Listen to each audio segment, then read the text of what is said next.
გლები დედამიწაზე ერთ-ერთი ყველაზე ძლიერი ინტელექტუალური და სოციალური მტაცებლები არიან. ისინი ჯგუფურად ნადირობენ, აქვთ საოცარი სტრატეგია და უზარმაზარი ძალა. თუმცა ადამიანზე თავდასხმები უკიდურესად იშვიათია და ძირითადად ხდება მაშინ, როდესაც ცხოველი დაავადებულია, შეშინებულია ან საკვების უკიდურეს დეფიციტს განიცდის. მიუხედავად ამისა, ფაქტია, რომ გლები ძაღლისებრთა ოჯახის ყველაზე სახიფათო წარმომადგენლებს შორის არიან. ამ სიაში საშიშროება განისაზღვრება სხეულის ზომით, წონით, ყბის ძალით, ნადირობის უნარით, გარემოსთან ადაპტაციითა და ადამიანებთან ისტორიული კონფლიქტით. მოგესალმებით მეგობრებო, თქვენთან ელჩენელია. დღეს წარმოგიდგენთ 10 ყველაზე პოტენციურად სახიფათო მგლის სახეობას მსოფლიოში. ყველა ინფორმაცია დაფუძნებულია მეცნიერულ კვლევებსა და დოკუმენტებზე. მაშასე, დავიწყოთ.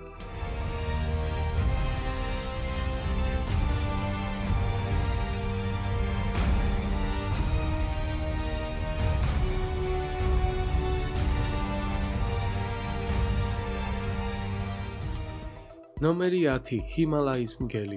ჰიმალაის მგელი სპეციალურად არის ადაპტირებული ჰიმალაის მაღალმთიან რეგიონებში საცხოვრებლად. მათი გავრცელების არეალი მოიცავს ნეპალს, ჩრდილოეთ ინდოეთის ზოგიერთ ტერიტორიასა და ტიბეტს. ჰიმალაის მგლები იშვიათად შეინიშნებიან და მათი რიცხვი მცირდება ბუნებრივი ჰაბიტატის დეგრადაციის გამო. ეს განაპირობებს ამ მგლების მხრიდან ადამიანებზე თავდასხმის სიმცირეს, თუმცა ეს მათ პოტენციურ საფრთხეს არ ამცირებს.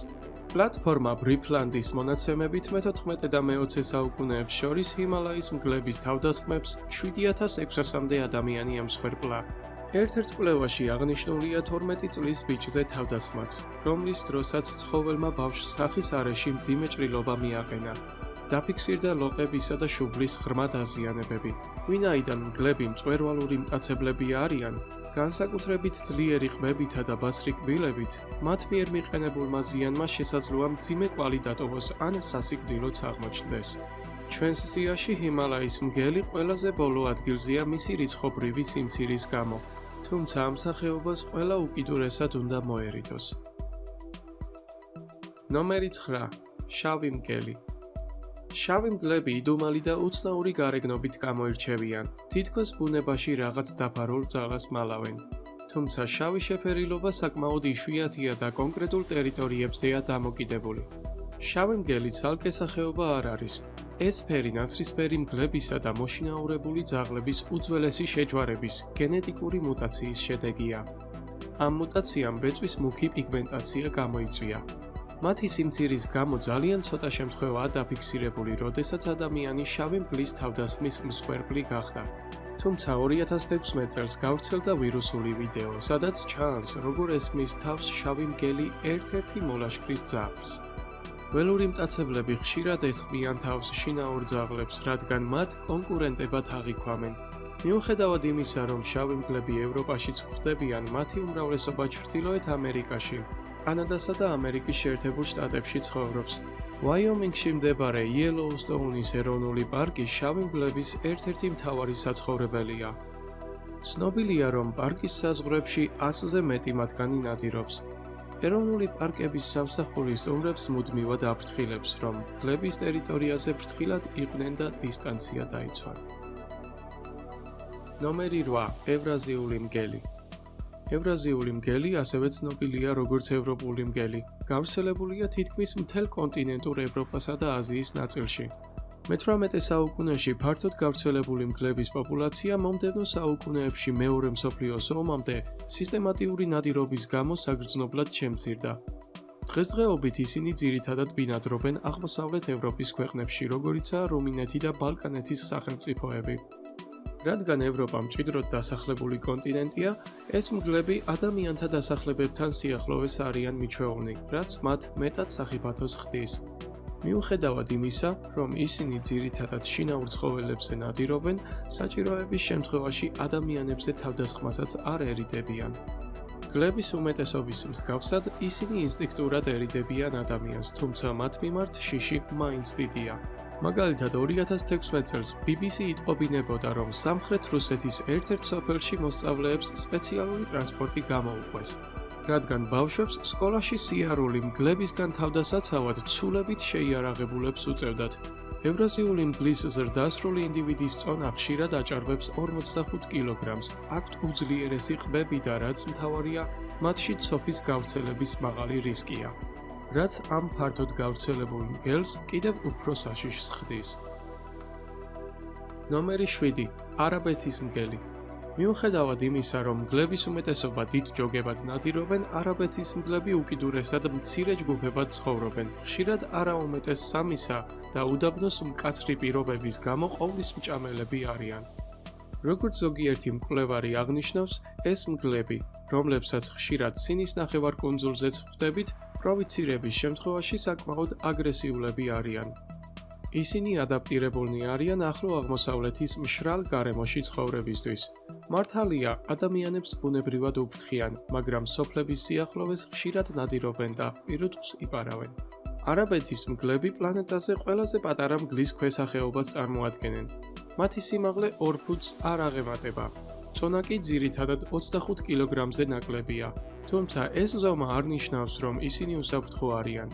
Earth Touch News Network-ის თანახმად ტურისტების მიერ დატოვებულმა ნაგავმა ისრაელის აინ-გედის რეგიონებში მგლების თავდასხმების სერია გამოიწვია. ერთ-ერთ შემთხვევაში მგელი 1 წლის გოგონას დაესხა თავს, თუმცა საბედნიეროდ ბავშვი მხოლოდ მსუბუქი ნაკაწრებით გადარჩა. მგელს ბავშვის გატაცება რომ მოეხერხებინა, ფინალი გაცილებით ტრაგიკული იქნებოდა. ნომერი 6. იუკონის მგელი. იუკონის მგელს ამ სიაში არსებულ სხვა მგლებთან შედარებით გავრცელების საკმაოდ ვიწრო არეალი აქვს. ისინი ძირითადად კანადაში, იუკონი, ბრიტანეთის კოლუმბია, ალბერტა და ალასკის შიდა ტერიტორიებზე ბინადრობენ. იუკონის მგლები, რომლებსაც ასევე შიდა ალასკის მგლებს უწოდებენ, გამოირჩევიან თეთრი, შავი, მოყავისფრო ან მონაცრისფრო ბეწვით და საკმაოდ დიდი ზომისანი არიან. სრულად ჩამოყალიბებული ინდივიდის წონა ხშირად 57 კილოგრამს აღწევს. მიუხედავად იმისა, რომ ადამიანებს ძირითადად ერიდებიან, მათი თავდასხმის რამდენიმე ცნობილი ფაქტი არსებობს. 2019 წელს CNN-ის ცნობით იუკონის მგელი ბანფის ეროვნულ პარკში კემპინგზე მყოფ ოჯახს დაესხა თავს. ცხოველმა კარავი დაგლიჯა და მამაკაცს კლავში კბილები ჩაასო. სხვა ტურისტები დასახმარებლად დროულად მივიდნენ და მგლის დაფრთხობა შეძლეს. Yukon News-ის ცნობით კი 2013 წელს ალასკის შტატში მგელი გზატკეცილზე ველოსიპედისტს გამოეკიდა, რომელიც ძლივს გადაურჩა თავდასხმას.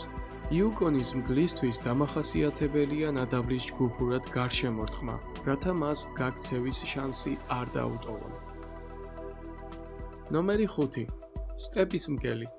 სტეპის მგლები ძირითადად კასპიის ზღვის გარშემო სამხრეთ ციმბირისა და ჩრდილოეთ ყაზახეთში ბინადრობენ.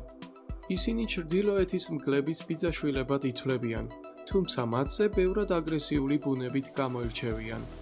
სტეპის მგლები სხვა მგლებთან შედარებით ადამიანთა დასახლებებთან უფრო ახლოს ცხოვრობენ, რის გამოც დაპირისპირება ძირითადად პირუტყვის გამო ხდება. ცნობილნი არიან ცხვრების მასობრივი განადგურებით. მიუხედავად ამისა, რომ რუსეთში მგლებზე ნადირობა რეგულირდება, ფერმერებს უფლება აქვთ მოკლან ნებისმიერი მტაცებელი, რომელიც მათ პირუტყვს დაესხმება თავს. ასეთი შემთხვევა 2021 წელს მოხდა, როდესაც Daily Mail-ის ცნობით, აღმოსავლეთ რუსეთის ფერმერს მგელთან შიშველი ხელებით შებრძოლება მოუხდა მას შემდეგ, რაც მხეცმა მისი 2 ძაღლი მოკლა და ცხენს დაესხა თავს. ფერმერი უნებლად არ გადარჩენილა და რამდენიმე მძიმე ჭრილობა მიიღო. ბუნებრივი ჰაბიტატის შემცირება ამ მგლებს აიძულებს სულ უფრო ხშირად დაესხან თავს ფერმერებს. ნომერი 4. იბერიული მგელი. იბერიის ნახევარკუნძული, რომელზეც ესპანეთი და პორტუგალია მდებარეობს, იბერიული მგელის სამშობლოა. იბერიული მგელი თავისი ევრაზიელი ბიძაშვილებისგან გამორჩეულად მოყავისფრო ფერითა და სახის გარშემო გამოკვეთილი შავი ნიშნებით განსხვავდება. ეს ქვესახეობა დიდი ხნის განმავლობაში გადაშენების საფრთხის ქვეშ მყოფად ითვლებოდა, რის გამოც ესპანეთის მთავრობამ მათზე ნადირობა აკრძალა. ამ აკრძალვის გამო იბერიული მგლების პოპულაციამ ზრდა დაიწყო, რამაც ადგილობრივ მეცხოველეობას უდიდესი ზიანი მიაყენა. BBC-ის მონაცემებით 2019 წლისთვის მგლების მიერ მოკლული შინაური ცხოველების რიცხვი 3000-ს აღწევდა, რამაც 10,000-ობით ევროს ფინანსური ზარალი გამოიწვია. შესაბამისად, ველურ ბუნებაში მასთან პირისპირ შეხვედრა უკიდურესად სახიფათოა. ნომერი 3. არქტიკული მგელი. პოლარული მგელი. არქტიკული მგელი, რომელიც დედამიწის ყველაზე ცივ კუთხეებში საცხოვრებლად არის ადაპტირებული, მგლების ერთ-ერთი ყველაზე სწრაფი ქვესახეობაა. საათში 74 კილომეტრამდე სიჩქარეს ავითარებს. რთულ რელიეფზე საკვების სიმცირის გამო ისინი ყველაფერზე ნადირობენ, რის პოვნაც შეუძლიათ. სწორედ იზოლირებული საცხოვრებელი გარემოს გამოა, რომ არქტიკული მგლები ასე სახიფათოები არიან. მათ ადამიანებთან რეგულარული კონტაქტი არ აქვთ და შესაბამისად არც შიში გააჩნიათ. პირიქით, ისინი ხშირად ზედმეტად ცნობის მოყვარეები არიან. მაგალითად 2015 წელს The Telegraph იტყობინებოდა, რომ კანადის არქტიკაში მგლები მეგობრულად მიუახლოვდნენ მუშებს და მოფერების საშუალებაც კი მისცეს. თუმცა ერთი შეხედვით კეთილგანწყობილი ქცევა არ უნდა შეგვეშალოს. ეს ცხოველები უკიდურესად არაპროგნოზირებადი არიან. 1915 წელს დაფიქსირდა შემთხვევა, როდესაც მგლები არქტიკული ექსპედიციაზე მყოფ მეცნიერებს თავს დაესხნენ. ასე რომ მათი მეგობრული ბუნების მიუხედავად ისინი წარმოუდგენლად სახიფათო ველურ ცხოველებად რჩებიან. ნომერი 2. ჩრდილო-დასავლეთის მგელი. ამ სიაში არსებულ მგლებს შორის ეს ქვესახეობა ყველაზე მეტ სახელს ატარებს. ის ცნობილია როგორც მაკკენზე ველის მგელი, ალასკის ტყის მგელი ან კანადის ტყის მგელი. ჩრდილო-დასავლეთის მგელი ალბათ ერთ-ერთი ყველაზე შთამბეჭდავი და საშიში მტაცებელია სიაში. გამოცემა Daily Science Journal-ის თანახმად, ეს მგლები მსოფლიოში ერთ-ერთი ყველაზე დიდები არიან და მათი სიგრძე კუდიანად ხშირად 2,1 მეტრს აღწევს. ასეთ ზომას თან ახლავს უზარმაზარი ძალა. ჩრდილო-დასავლეთის მგლების კბენის ძალა დაახლოებით 400 ფუნტი კვადრატულ დიუმზე შეადგენს, რაც სავსებით საკმარისია მსხვილი ძვლების დასამსხვრევად. იმის გათვალისწინებით, რომ ისინი რეგულარულად ნადირობენ ელკებსა და ბიზონებზე, ადამიანის მოკლა მათთვის პრობლემას არ წარმოადგენს. 2020 წელს ბრიტანეთის კოლუმბიაში 70 წლის მამაკაცი მგელმა დაგლიჯა, რის გამოც იგი საავადმყოფოში მძიმე დაზიანებებით გადაიყვანეს. მიუხედავად იმისა, რომ მსგავსი ინციდენტები იშვიათია, ამ გიგანტი მგლების ფიზიკური მონაცემები მათ უდიდეს საფრთხედ აქცევს. ნომერი 1. ნაცრისფერი მგელი. ძირითადი სახეობა. რეალურად ამ სიაში ჩამოთვლილი ყველა ზემოხსენებული მგელი სწორედ ერთი და იმავე სახეობის, ნაცრისფერი მგლის ქვესახეობებია. თავად ნაცრისფერი მგელი, როგორც ძირითადი სახეობა, ისტორიულად ყოველთვის იყო ადამიანთა შიშის მთავარი წყარო, რაც კარგად აისახა ფილმში The Grey. მიუხედავად იმისა, რომ თანამედროვე მგლები ცივილიზაციას მაქსიმალურად გაურბიან, ისტორია ბევრ ტრაგიკულ ფაქტს ინახავს. მაგალითად 1820-იან წლებში შვედეთის ეგრეთ წოდებული გისინგეს მგელმა სისხლიანი თავდასხმები განახორციელა. ისტორიკოსების თანახმად ეს მგელი პირდაპირ პასუხისმგებელი იყო 12 ადამიანის სიკვდილზე, რომელთაგან 11 ბავშვი იყო. ეს ტერორი 3 თვის განმავლობაში გრძელდებოდა, სანამ მტაცებელს მოკლავდნენ. მიუხედავად იმისა, რომ მგლები შეიძლება ჩვენი საყვარელი შინაური ძაღლების უფრო დიდ, ბეწვიან ვერსიებს გვახსენებენ, ისინი კვლავ ველური და სახიფათოები არიან. ის ფაქტი, რომ მათ ადამიანის მოკლა მარტივად შეუძლიათ, უფრო ფრთხილს უნდა გვხდიდეს, ვიდრე გვამშვიდებდეს. მგლები ბუნების მნიშვნელოვანი ნაწილია და მათი როლი ეკოსისტემაში უდიდესია. ისინი ინარჩუნებენ ბალანსს და ხელს უწყობენ ჯანსაღი პოპულაციების შენარჩუნებას. მიუხედავად მათი ძალისა და ინტელექტისა, ჯანმრთელი მგლები თითქმის არასდროს ესხმიან თავს ადამიანებს. ამით კი ეს ვიდეო დასრულდა. თუ მოგეწონათ ვიდეო, დააფიქსირეთ მოწონება, ხოლო თუ არ მოგეწონათ, დააფიქსირეთ არ მოწონება. გამოიწერეთ არხი და დაელოდეთ მომავალ საინტერესო ვიდეოებს. წარმატებებს გისურვებ და მომავალ ვიდეომდე. ნახვამდის.